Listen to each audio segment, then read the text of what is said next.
오늘은 언택트 시대, 멈춤의 시대라는 제목으로 말씀을 나누려고 합니다. 그 때문에 말씀이 언택트 시대, 멈춤의 시대이기 때문에 두 개의 설교가 동시에 한 설교로 나옵니다. 언택트 시대란 말이 무슨 말입니까? 언택트란 말은 접촉하다라는 뜻의 그 컨택트하고 눈에다가 렌즈가 끼고 있으면 컨택트 렌즈라고 그러죠. 텍트입니다. 근데 그게 부정접두사 언을 붙이면은 언택트예요. 언택트란 말은 비접촉, 비대면이라는 뜻으로 사용됩니다. 코로나 이후로 언택트 문화가 일상으로 자리를 잡고 있습니다. 이제 반감으로 내미는 악수가 신뢰가 될 수 있습니다. 신체 접촉으로 내가 감염될 수 있다는 두려움 때문에 대면 접촉을 피하는 것이 새로운 문화가 되고 있습니다. 그런데 이 언택트란 말을 처음 접한 것은 2018년도 트렌드 코리아라는 책에서부터입니다. 이 책은 기술 발전을 통해 점원과의 접촉 없이 물건을 구매하는 언택트라는 소비 경향이 앞으로 확산될 것을 예측했었어요. 그 예측대로 이제는 햄버거도 무인 키오스크를 통해서 주문합니다. 음식도 배달 앱을 통해서 굳이 배달원을 만나지 않고도 주문할 수 있습니다. 이처럼 언택트 문화는 코로나 이전부터 이미 존재했던 방식입니다. 근데 이제 코로나로 인해 이 언택트 문화는 일상 전반에서 강력한 흐름으로 자리 잡고 있습니다. 초중고 학생들은 지금 온라인으로 개학을 하고 원격 수업을 듣고 있습니다. 기업은 출근 대신 재택근무와 화상회의로 업무를 대체하고 무인 결제 시스템을 활용한 언택트 서비스를 확대하고 있습니다. 얼마 전에 방탄소년단이라는 그 팀 뮤직 댄서들이 코로나로 집콕 중인 팬들을 위해서 온라인 콘서트를 열기도 했습니다. 오늘도 우리 교회도 현장 예배 대신 실시간 온라인 방송으로 예배를 드리게 됐습니다. 근데 오늘은 인터넷의 사정 때문에 아무래도 녹화를 해서 시간에 보내드려야 할 것 같습니다. 그런데 이 언택트 문화가 확산되면서 기존 공동체의 의미가 흔들리고 있어요. 얼마 전 우리나라에서는 코로나가 교회 소모임을 통해 확산되면서 이제 교회의 모든 모임 자체가 경계의 대상이 되고 있습니다. 서로 얼굴과 얼굴을 맞대고 모이기를 힘쓰던 교회도 언택트 문화가 새로운 표준으로 떠오르고 있습니다. 이제 모이는 교회 시대는 저무는 것일까? 오늘 구약의 율법서 토라에는 그 이스라엘 백성들이 공동체를 이루어 가나안을 향해 움직이는 모습이 그려집니다.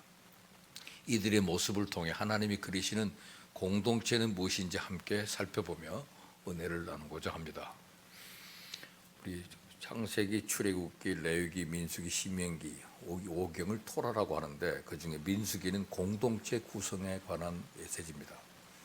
오늘 민수기 10장 1절 2절 말씀을 보면 여호와께서 모세에게 말씀하여 이르시되 은나팔 둘을 만들되 두들겨 만들어서 그것으로 회중을 소집하며 진영을 출발하게 할 것이라 그랬어요. 자, 이제 드디어 이스라엘 백성들은 은나팔 소리와 함께 본격적으로 가나안 땅을 향하여 행진하게 됩니다. 회막이 완성되고 이제 하나님의 임재를 상징하는 회막을 중심으로 이 많은 백성들이 함께 이동을 시작한 겁니다. 여기서 이스라엘 백성들은 회중이라는 단어와 진영이라는 단어로 표현이 되고 있습니다. 그래서 온 회중을 소집하여 진영을 출발하게 하라 그래서요. 회중과 진영입니다. 히브리어로 회중은 에다란 말이고 진영은 마하네라고 부릅니다. 이 앞에 있는 에다라고 하는 말은 영어로 표현하면 커뮤니티라는 공동체라는 뜻이고요. 뒤에는 진영이라는 말은 캠프라는 뜻입니다. 대선 캠프에서 일한 적이 있습니다. 그럼 그 사람은 대선을 하는 사람들의 팀이 모여있는 단체를 캠프라고 하는 거죠. 트럼프 캠프에서 일했습니다. 베이든 그때 캠프에 있었습니다. 캠프가 진영을 말하는 것이고 여기 에다란 말은 그 커뮤니티입니다. 회중이 된 겁니다. 그래서 랍비 솔로베이칙이라고 하는 사람이 이스라엘 백성들이 공동체가 되는 두 가지 방식이 바로 마하네와 에다였다고 합니다. 즉 진영과 회중이라는 표현이죠. 근데 여기서 진영이라는 마하네는 군사적인 공동체를 말합니다. 적을 만날 때 그들은 서로를 보호하기 위해서 진으로 연결되어 있습니다. 그렇게 하지 않고는 생존할 수 없다는 것을 알기 때문입니다. 동물들도 함께 무리를 이루는 것은 맹수로부터 자신들을 보호하기 위함입니다. 이렇게 형성된 그룹이 마하네입니다. 방어적인 형태의 공동체인 거죠. 또 다른 방식은 에다인데 그것은 커뮤니티라는 뜻이죠. 회중이라는 히브리어 단어 에다는 증거, 증인이라는 뜻의 에드에서 나온 겁니다. 이스라엘 백성들은 하나님의 비전과 이상을 공유하는 증거 공동체라고 하는 뜻인데 이 하나님의 비전과 이상은 결코 혼자 이룰 수는 없는 겁니다. 이스라엘 백성들이 에다가 된 것은 즉 공동체가 된 건 혼자서는 성취할 수 없는 하나님의 비전을 위해 함께 연결되어 있기 때문입니다. 하나님의 계명들이 주어지고 언약이 맺어지면서 이들은 하나님의 비전을 수행하는 에다 공동체가 됐습니다. 이사야 선지자는 그것을 이렇게 표현했습니다. 이사야 43장 10절에 나 여호와가 말하노라 너희는 나의 증인 나의 종으로 택함을 입었나니 이는 너희가 나를 알고 믿으며 내가 그인 줄 깨닫게 하려 함이라. 하나님께서는 이스라엘 백성들을 나의 증인이라고 부릅니다. 나의 증인은 히브리어로 에다이라고 그래요. 이스라엘 백성들은 그들의 삶으로 하나님을 증거하는 에다 공동체로 부름받은 겁니다. 그들은 광야에서 살아남기 위해 마하네로 구성되었지만은 하나님을 삶으로 증거하기 위해 에다로 존재해야 됩니다. 저희들은 합동 측 교회에 속한 사람들이니까 그러면 그 단체로 의미를 따진다면 마하네가 되겠지만은 우리는 풍성 공동체의 멤버입니다. 그래서 에다로 활용하는 것과 마찬가지예요. 오늘 본문을 에워싸고 있는 민수기 8장에서 12장까지 5장에 걸쳐서 이스라엘 백성들이 에다로 세워지는 모습들이 기록되어 있습니다. 먼저 그 8장에서 하나님은 성막에서 메노라를 켜는 방식을 설명합니다. 그리고 이스라엘이 예배하는 공동체가 되기 위해서 레위인을 구별하라는 명령을 내려서요. 민수기 8장 10절부터 11절 보면 레위인을 여호와 앞에 나오게 하고 이스라엘 자손이 그들에게 안수하게 한 후에 아론이 이스라엘 자손을 위하여 레위인을 흔들어 바치는 제물로 여호와 앞에 드릴지니 이는 그들에게 여호와께 봉사하게 하기 위함이라. 흔들어 바치는 제물을 요제라 그럽니다. 레위인을 흔들어 바치는 제물로 여호와 앞에 드릴 때 이스라엘 백성들을 대신해서 드려진다는 뜻입니다. 여기서 이스라엘 자손들이 레위 사람들을 안수했는데 안수라고 하는 것은 제물을 드리는 사람이 자신을 대신하여 희생되는 제물과 동일시되는 행위입니다. 제물이 되는 짐승은 안수한 사람의 죄를 쓰고 죽임을 당하는 것이죠. 이스라엘 자손들이 레위인을 안수했다는 것은 레위인들이 그들을 대신하여 하나님을 섬기는 제물로 바쳐진 존재라는 선언입니다. 이체로 레위인의 정체성은 한마디로 산 제물이라는 뜻입니다. 그들은 이스라엘 자손을 대신해서 하나님께 바쳐진 자들이기 때문에 자신에 대하여는 죽은 자들입니다. 그러나 그들은 살아서 이스라엘 자손들을 대신하여 하나님을 섬겼습니다. 이스라엘 백성들은 이 레위인을 보면서 자신들이 누구인지를 확인해야만 합니다. 인생의 모든 것을 하나님께 바친 레위인들의 삶은 사실 자신들이 살아야 하는 삶이라는 것입니다. 이처럼 성막과 레위인은 별개로 존재하는 개체가 아니고 이스라엘 백성들의 삶과 정체성을 긴밀히 연결하는 연결고리로 존재하는 것입니다. 오늘 우리는 예배를 드릴 때 목사님하고 우리 부목사님 그리고 또 전도사님들이 나와서 대표로 예배를 드리잖아요. 대표로 예배를 드리는 것은 여러분들의 예배를 이들이 드림으로써 대신 드리는 거나 마찬가지죠. 레위인들이 이스라엘 백성들을 대표하는 거라 그런 뜻입니다. 그래서 그들이 안수를 받아 그 레위인을 흔들어 바치는 제물로 여호와 앞에 드렸다 하는 것이 오늘 거기 본문에 나와 있는 내용이에요. 그래서 광야에서 성막을 중심으로 레위인이 배치되어 있고 그 주변으로 12지파가 진을 치고 있습니다. 광야에서 이스라엘 백성들은 성막과 레위인을 중심으로 하나님의 비전을 공유하며 에다 공동체로 세워지게 된 겁니다. 그래도 교육자들이 나와서 같이 예배를 드림으로써 풍성 공동체를 대표하는 겁니다. 민수기 9장에서 하나님은 온 백성이 유월절을 지키게 하는 명령을 내립니다.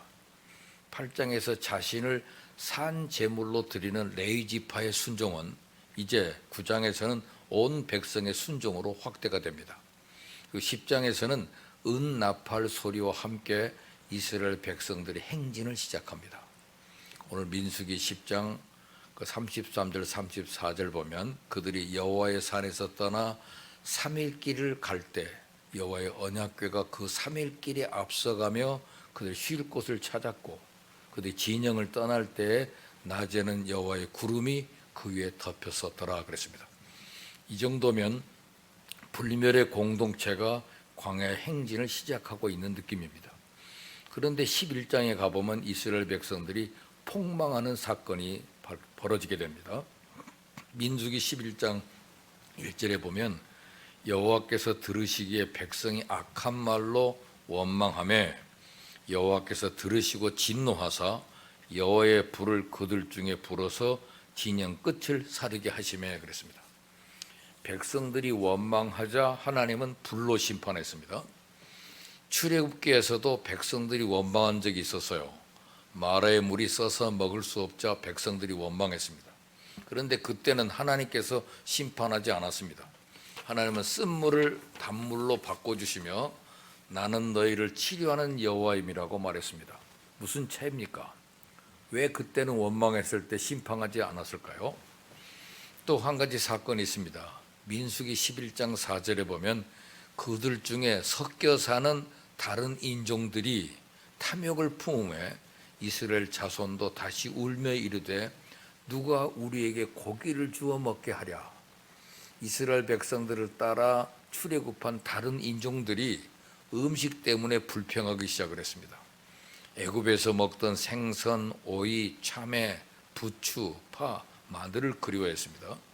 그리고 하나님이 주신 만나에 대해서 불평했습니다. 이들의 불평은 이스라엘 백성들에게도 전염이 됐습니다. 그래서 그들은 모두 광야에서 울기 시작했어요. 이에 하나님은 메추라기를 보내십니다. 그러나 그와 동시에 그를 심판하십니다.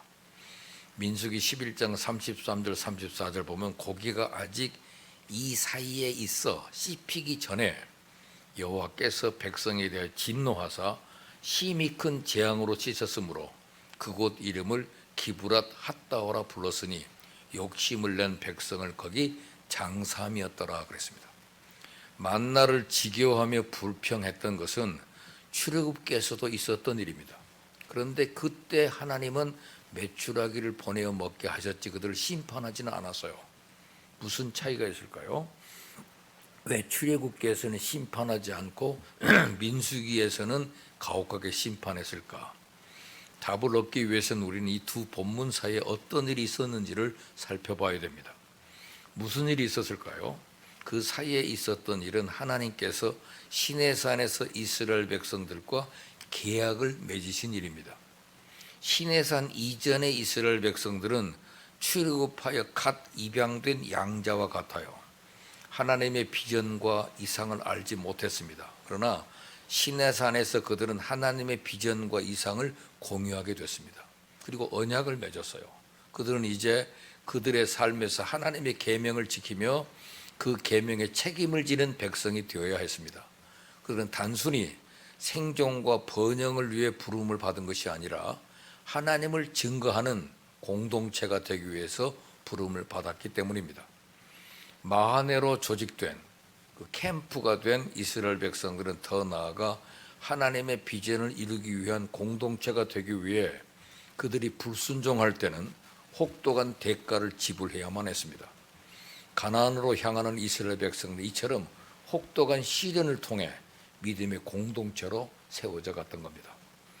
공동체란 말이 사전적으로는 이렇게 정의가 됩니다. 공통의 생활 공간에서 상호작용을 하며 유대감을 공유하는 집단이다 그래서요. 공간, 상호작용, 연대 이런 말이 공동체를 이루는 핵심 요소입니다. 민수기서의 이스라엘 백성은 광야의 진영이라는 공간에서, 광야 캠프죠. 이스라엘 캠프, 그 광야란 진영이라는 공간에서 하나님의 성막을 중심으로 상호작용을 했습니다. 그리고 토라가 그들의 연대를 이루는 가장 강력한 요소예요. 그들은 율법을 지켜야만 합니다. 율법이라는 것이 가장 강력한 공동체를 구성하는 요소가 됐습니다. 신약의 교회는 역시 부르심을 받은 자들의 가시적인 모임입니다. 예수님께서 두세 사람이 내 이름으로 모인 곳에는 나도 그들 중에 있느니라고 말씀했습니다. 그리고 초대교회 성도들은 죽음의 위협 속에서도 목숨을 걸고 모이기를 힘썼던 겁니다. 이 모임을 통해서 교회는 그리스도의 몸을 이루었고 그리스도인들은 몸된 공동체를 통해 믿음의 백성으로 자라갔습니다. 한 몸된 공동체가 된다는 결코 쉬운 일이 아닙니다. 각자의 생각이 다르고 이 사람 저 사람 신경 써야 하기 때문입니다. 여기서 교회에서 상처받는다는 말을 종종 하는데, 그래서 이꼴 저꼴 안보교회 교회 안 나가는 가난한 성도들이 많아졌다고 합니다. 그들은 교회에 나가서 몸된 공동체를 이루기보다는 마음에 드는 설교를 영상으로 들으며 언택트 성도가 되어갔다는 것입니다. 언택트는 코로나 이전에도 있었던 하나의 현상이었습니다. 그러나 언택트는 교회의 본질상 어울리는 말이 아닙니다. 예수님은 우리를 구원하시려고 산 제물이 되기 위해 이 땅에 몸으로 오셨습니다. 예수님의 성육신은 우리와 커넥트하기 위한 하나님의 의지죠. 연결되기 위한 하나님의 의지입니다. 성육신이 있었기에 우리는 살아계신 하나님을 알기로 했습니다. 성육신이 있었기에 교회는 한몸된 공동체로 존재할 수가 있게 된 겁니다. 바울이 이렇게 권면했습니다. 갈라디아서 6장 2절에 너희가 짐을 서로 지라 그리하여 그리스도의 법을 성취하라. 본회포 목사님은 이 말씀을 이렇게 해석했습니다. 여기서 말하는 그리스도의 법은 용납의 법이다. 용납이란 아파함에 참는다는 뜻입니다. 그리스도인에게 너의 의미는 짐입니다. 사실 그리스도인이라면 그렇게 여겨야 됩니다. 믿지 않는 자들에게 너의 의미는 결코 짐이 아니에요. 상대방의 짐 지으려 하면 멀찍이 피해 물러나면 그만입니다. 하지만 그리스도인은 서로의 짐을 나누어 지는 사람들입니다. 서로를 인해 아파하면서도 참는 사람들. 그런 서로로 인한 아픔이 없다면 그 공동체는 그리스도의 공동체가 아니라고 말합니다. 서로의 짐을 짊어지기를 거부하는 사람은 그리스도의 법을 거부하는 사람이기 때문입니다. 우리는 모여서 서로를 미워할 수 있습니다. 그러나 우리는 모여서 서로를 용납하고 용서하는 법을 배울 수 있습니다. 그리하여 우리는 그리스도의 법을 성취하는 공동체로 함께 자라날 수가 있는 겁니다. 언택트 문화는 앞으로 많은 만남들을 원천적으로 불가능하게 할 것입니다. 언택트는 여러 가지로 편리함을 가져다 줄 것이 분명해요. 사람과의 접촉으로 인해 심리적으로 공격받거나 피곤해지는 일들로부터 우리를 보호해 줄 겁니다. 그러나 언택트는 우리를 마하네로 남게 할 수는 있지만, 즉 캠프로 남아야 할 수는 있지만 우리를 에다로 자라게 하지는 못한다 그 말입니다. 즉 우리가 합동측 소속된 합동측에 있은 교단에 속한 성도로 살 수는 있겠지만 풍성교회 성도로 살아갈 수는 없다 그 말이에요. 우리는 우리의 정체성이 하나님의 비전과 이상을 공유한 공동체임을 잊어서는 안 됩니다. 그래서 우리가 2021년도에는 빛의 열매를 맺는 교회라고 하는 새로운 비전을 제시했습니다. 그래서 우리는 단순히 생존과 보호받기 위한 존재하는 자들이 아니라 우리의 삶으로 하나님을 증거하는 공동체로 부르심을 받았다는 사실을 기억해야 됩니다. 빛의 열매는 뭐죠? 모든 착함과 의로움과 진실함에 있다 그랬습니다. 그러니까 선하고 의롭고 진실한 삶을 사는 빛의 열매를 맺는 공동체, 그것이 우리 풍성교회가 지향하는 공동체입니다. 앞으로 세상은 언택트 문화로 인해 서로 단절되며 더더욱 소외와 불안을 경험하게 될 겁니다. 이러한 시대의 교회는 사랑과 용납의 공동체가 되어 언택트라는 도상에서 힘든 싸움을 하는 영혼들에게 희망의 접촉점이 되어야 할 것입니다. 교회인 우리는 예수님의 사랑의 법 안에서 연대하여 서로의 짐을 져줌으로 우리가 함께 이 시대를 살아가고 있음을 느끼게 해줘야 됩니다. 물론 언택트는 우리가 이 비상시기에 유념해야 될 가치임이 분명합니다. 그러나 교회는 주님이 오실 때까지 함께 모여 하나님을 증거하는 애다 공동체임을 우리는 기억해야 됩니다. 히브리서 기자가 이렇게 권면했습니다. 히브리서 10장 24절 25절에 서로 돌아보아 사랑과 선행을 격려하며 모이기를 피하는 어떤 사람의 습관과 같이 하지 말고 오직 권하여 그날이 가까움을 볼수록 더욱 그리하자. 이 컨택트의 시대에도 하나님을 증거하는 공동체로 모여 그의 법 안에 자라가며 변함없이 천성을 향해 함께 행진할 수 있는 공동체가 되기를 소망합니다. 그래서 우리가 언택트 시대, 이 시대가 우리에게 주는 메시지가 무엇입니까? 그 다음에 이어지는 말씀이 멈춤의 시대잖아요. 여러분, 멈춤은 곧 새로운 미래의 시작입니다. 요즘 길이 막혔을 때 여러분 어떻게 대처합니까? 기다립니까? 돌아갑니까? 아니면 다른 길을 찾습니까? 아마 길이 막힌 원인을 우선 파악한 후에 적절한 방법으로 대처할 겁니다. 요즘 우리는 막힘과 멈춤의 시대를 살아가고 있습니다. 이로 인해 모두가 영적, 정신적, 시간적, 재정적 손해들을 보고 있어요. 그럼에도 당장 어떤 행동을 취해야 할지를 잘 모른 채 전전긍긍하고 있는 것이 우리의 진면목입니다. 멈추고 있을 때 우리가 놓치지 말고 해야 할 일이 무엇일까요? 멈출 때는 멈춰라 하는 명령이 있습니다. 멈추라는 신호가 있을 때 멈춰야 됩니다. 바울 일행이 2차 전도 여행 중에 멈춤을 경험했습니다. 성령이 아시아에서 말씀을 전하지 못하게 하셨고 6절에 그렇게 나와 있죠. 사도행전 16장 6절. 비두니아로 가고자 애썼지만 예수의 영이 허락질 않았습니다. 마게도니아 지방의 첫 성 빌립보에 도착했지만 역시 복음을 전하지 못하고 수위를 유할 수밖에 없었습니다. 12절의 말씀, 거기 빌립보에 이르니 이는 마게도니아 지방의 첫 성이요 로마의 식민지라. 이 성에서 수위를 유하다가 바울 일행이 아시아가 아니라 바다 건너편 마게도니아에서도 복음을 전하길 원하셨기에 하나님이 막으신 겁니다. 마게도니아 빌립보 성에서도 익숙한 방식으로 사역할 수 없었기에 바울은 스스로 멈출 수밖에 없었습니다. 멈추라, 거리를 두라 하는 것이 쿼렌틴이라는 말인데 요새 쿼렌틴 타임이라고 그러잖아요.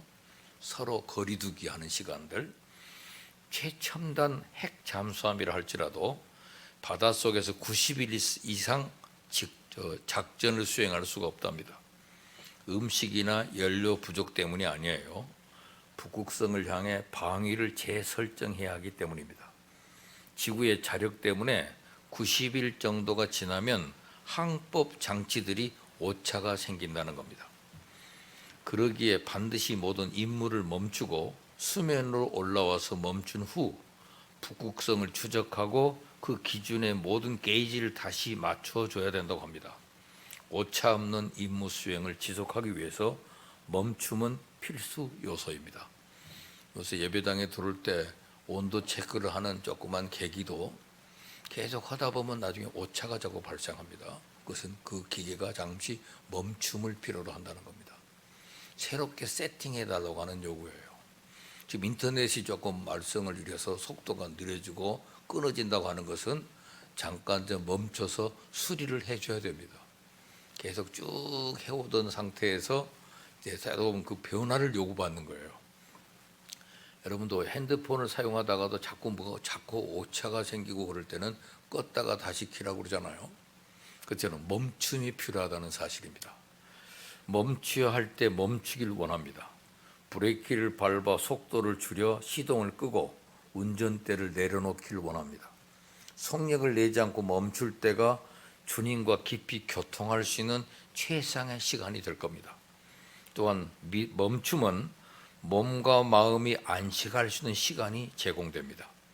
삶을 정돈하고 새로운 미래를 위해 준비할 수 있는 기회를 줍니다. 혹 하나님과의 관계에 있어서 흐트러져 있는 부분은 없는지, 지금 분주함을 내려놓고 멈춰야 될 부분은 무엇일까요? 바울 일행이 멈추지 않은 것이 있었어요. 그들은 멈췄을 때 하나님과 교통했습니다. 하나님과의 교통을 통해 드로아에서 하나님이 보이신 환상을 보게 됐고 하나님의 새로운 부르심도 찾게 됐습니다. 마게도냐의 첫성 빌립보에서도 멈춘 상태에서 그는 기도할 곳을 찾았어요. 그날 안식일이 됐는데 예배할 곳이 없잖아요. 그래서 기도할 곳을 찾았다 그랬습니다. 멈출 때 멈춰야 됩니다. 하지만 하나님과의 교통은 멈추지 말고 지속되어야 합니다. 멈출 때 분별하라 그랬습니다.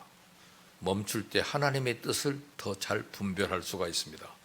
바울은 멈춰 있는 시간에 하나님의 뜻을 분별했어요. 멈추고 있었을 때 환상을 보았고 하나님이 마게도냐 사람들에게 복음을 전하라고 부르신 줄로 확신하게 됩니다.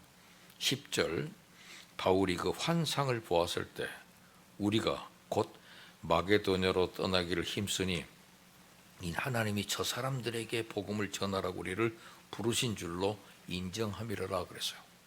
이전까지는 주로 안식일에 디아스포라 유대인들이 세워놓은 회당에서 남성들을 향하여 말씀을 전해왔지만 빌립보성에서는 이 방법이 통하지 않아요.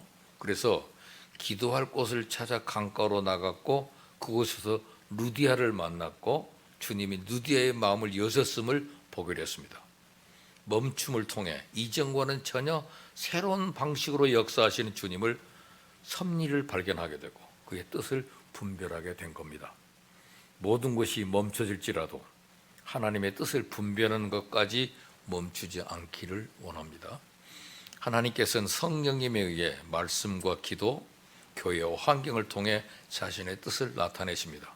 분주하게 열심히 일하는 것보다 더 중요한 것은 주인 되시는 주님이 그것을 정말 원하고 계시는가를 확인하는 일입니다. 제가 아는 어떤 분이 무더운 여름에 바쁜 지인을 돕기 위해서 지인을 대신해서 홀로 지인의 고구마 밭을 찾아갔답니다. 하루 종일 잡초를 모두 제거해 줬습니다. 뿌듯한 마음으로 다음날 지인과 함께 고구마 밭에 갔는데 지인은 칭찬 대신에 얼굴을 찌푸렸습니다. 그 밭은 그 지인의 고구마 밭이 아니었어요.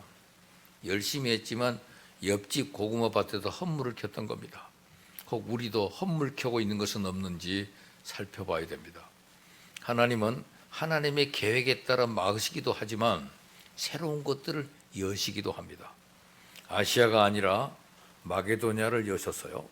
육로가 아니라 해로를 여셨습니다. 11절에 보면 우리가 드로아에서 배로 떠나 사모드게로 직행하여 이튿날 네아포리로 갔다 그래서요. 육로가 아니라 해로로. 그다음에 유대인의 회당에 있는 남성들을 만나러 가는 것이 아니라 강가에 있는 여인 루디아의 마음을 여셨습니다. 루디아의 집안의 문도 여셨습니다. 15절에 그 열린 집이 빌립보 교회의 교두보가 되게 하셨습니다. 모든 길이 막혀 있을지라도 하나님이 열어두신 길이 분명히 있습니다. 그 길이 무엇인지 함께 구하고 찾고 문을 두드려 보세요. 멈출 때 변화되라는 말씀이 있습니다. 막힐 때가 변화될 수 있는 절호의 기회입니다. 바울은 멈춤을 통해서 자신의 사역 방향과 방법을 바꿨습니다. 사역 현장이 익숙한 아시아에서 생소한 마게도냐로, 대상을 유대인 남성들에게서 한 여성에게로, 장소를 회당 중심에서 강가, 길가, 감옥으로 바꿔버렸습니다. 멈춤이라는 장애물을 통해 방향, 속도, 대상, 방법 등 거의 모든 부분을 바꾼 겁니다. 멈춤이 아니었으면 가능했을까요? 멈춤을 통해 내려놓아야 하거나 포기해야 될 부분은 무엇입니까? 너무 익숙한 나머지 변화되어야 할 부분을 알아차리지도 못하고 있는 것은 무엇입니까? 하나님이 일하시는 현장에 동참하기 위해서 우리가 바뀌어야 합니다. 멈춤의 시대에 살아남기 위해서도 우리는 변화해야만 합니다.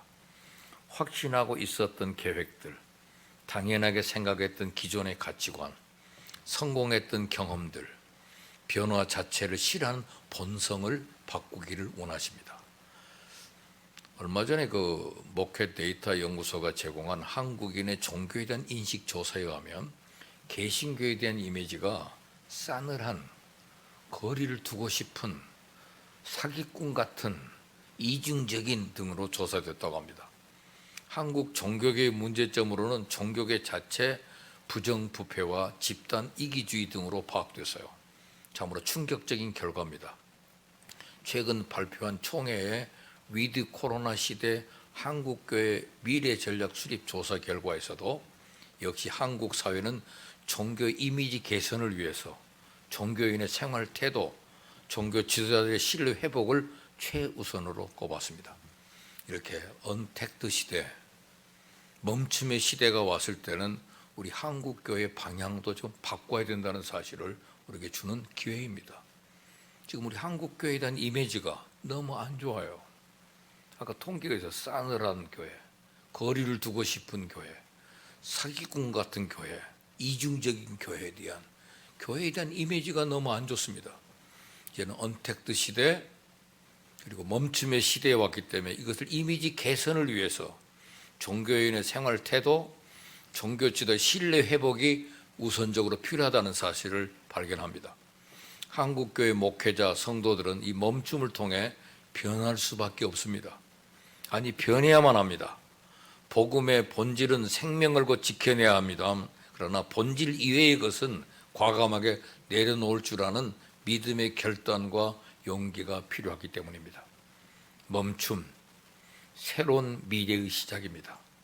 멈춤은 우리 모두에게 여러 어려움과 위기를 가져다 주었습니다.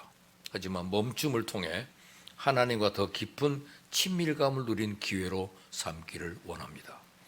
하나님이 자신의 목적과 뜻을 보여주기 위해 성령님에 의해 성경과 기도, 교회와 환경을 통해 말씀하신 것을 분별하기를 원합니다.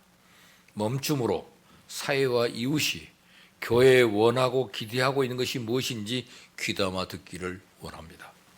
우리는 멈췄지만 하나님은 여전히 멈추지 않으십니다. 하나님이 원하시는 바를 하나님의 때에 하나님의 방법으로 일하시기에 그 하나님의 현장에 동참하기를 원하십니다.